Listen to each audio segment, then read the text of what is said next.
Today we're going to be tearing down an old Willys Timken axle. So first up, we got to take all the lug nuts off. Just remember the left side of the vehicle has left-handed threads on it.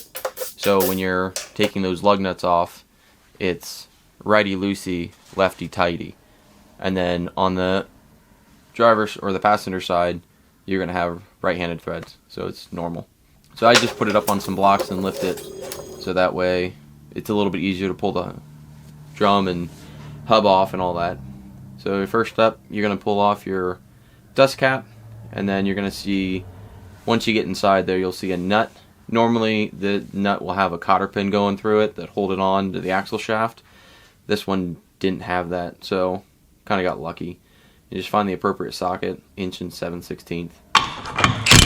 Pull the nut off, and then from there we got to get a puller out to pull the side of the hub and drum off in one assembly. So this puller is a unique puller. I don't think they really make too many of them on like tool trucks. You have to get it from Amazon, or they make an old school style. It just pulls for a tapered axle shaft. It pulls on the lug studs themselves against the axle shaft. So that way, since it's a keyed tapered fitting, it actually will separate them off. If you don't have one of these tools, good luck trying to get the hub off. Because the hub, you can hammer the drum all you want, but it's not going to want to pop off. It's going to continue to just stay on there. You need to have force going in both ways. A lot of times they get stuck, and you just got to give them a couple good whaps, and then the whole hub and drum will pop right off.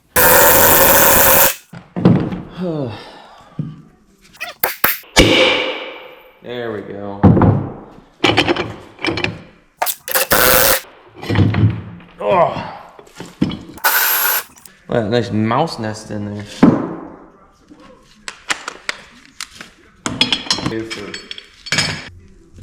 Yuck. So now we just got to pull the brake shoes apart and pull all that stuff in there, the cylinder, the springs. You can take them off if you're going to reuse them. They make special tools to actually pull the springs off. You can grab them with a pair of pliers, pull the equalizer off, everything to basically separate it from the backing plate. So it's pretty straightforward. If you're familiar with drum brakes, they're all going to be the same. Nothing crazy, nothing out of the ordinary from there. Once all that stuff's out of the way, we're going to go ahead and take the backing plate off. And again, we're going to have, I think it's 6 screws that are holding on the backing plate. Just a bolt with a nut on it. So you can just zip them right off, and the whole backing plate will just pop right off. That backing plate is going to have the actual axle shaft seal, retainer, and all that stuff in it. So the first thing off is going to be the seal that's built into like a little metal shield, and then you'll see the retainer behind that, which actually holds the axle shaft and the bearing inside the housing.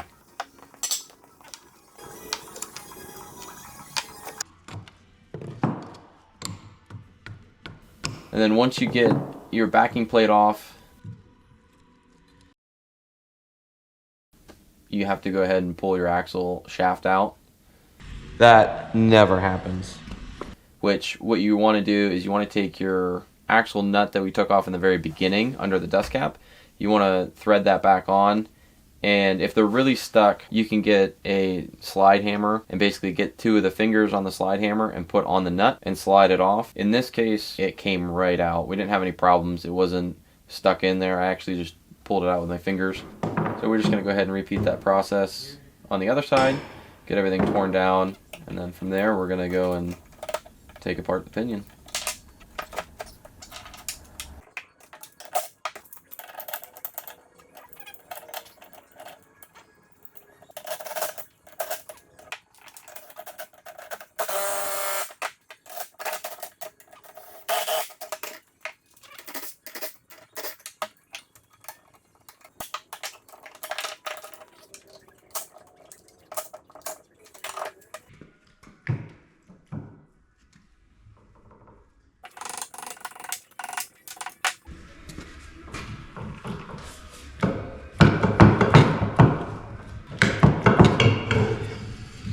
We are getting lucky left and right. So the first step is we got to pull the back yoke off, which again we have a nut with a cotter pin in there that we got to pull apart.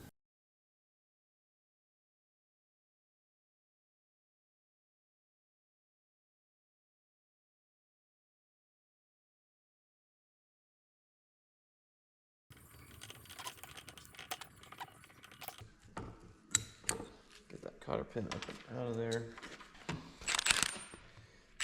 Once we pull that nut off, we have the yoke, which in theory will just slide right out, but that's never how to really happen. A lot of times you got to tap them with a hammer, or again, if they get really stuck on there, you got to use a puller of some design. But normally a hammer, tapping on the back of the flange, works pretty well. And then once you pull the yoke all off of there, we're going to go ahead and deconstruct the outer race assembly, which again is pretty simple. It's 6 bolts. They just zip off, and then you can kind of just take that outer bearing cover off, which it should just fall right off with no problem. Sometimes they get a little stuck, and you can take a little screwdriver or a little flat chisel of some nature and pull that out. So we're going to get that out of the way. And then these pinions are slightly different than most pinions that are actually pressed into an axle housing. These are held on with a double race design, which we'll see a little bit later. This particular one, what we're going to do first is we're going to pull these nuts off of the actual yoke or the pinion itself, and then we're going to pull the outer bearing off, and then you'll be able to see the inner bearing race. Seriously? There we go. So you can pop this nut off.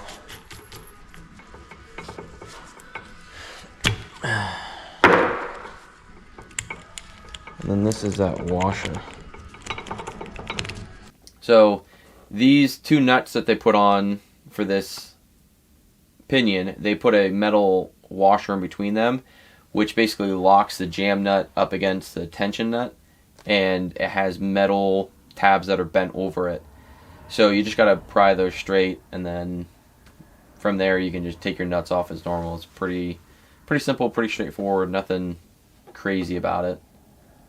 Again, we're just gonna pull the bearing out of it so we can actually have better access and eventually be able to use a puller. Now that the pinion's all loose to a degree, we're ready to split the case. The case is just held on with a series of bolts and nuts. Again, we're just going to go through and unbolt everything, and the case just literally will end up falling apart with no problems. And normally the carrier is setting on one side, but this whole ring and carrier assembly popped right out. Ended up making a wrench go flying. Almost took me out.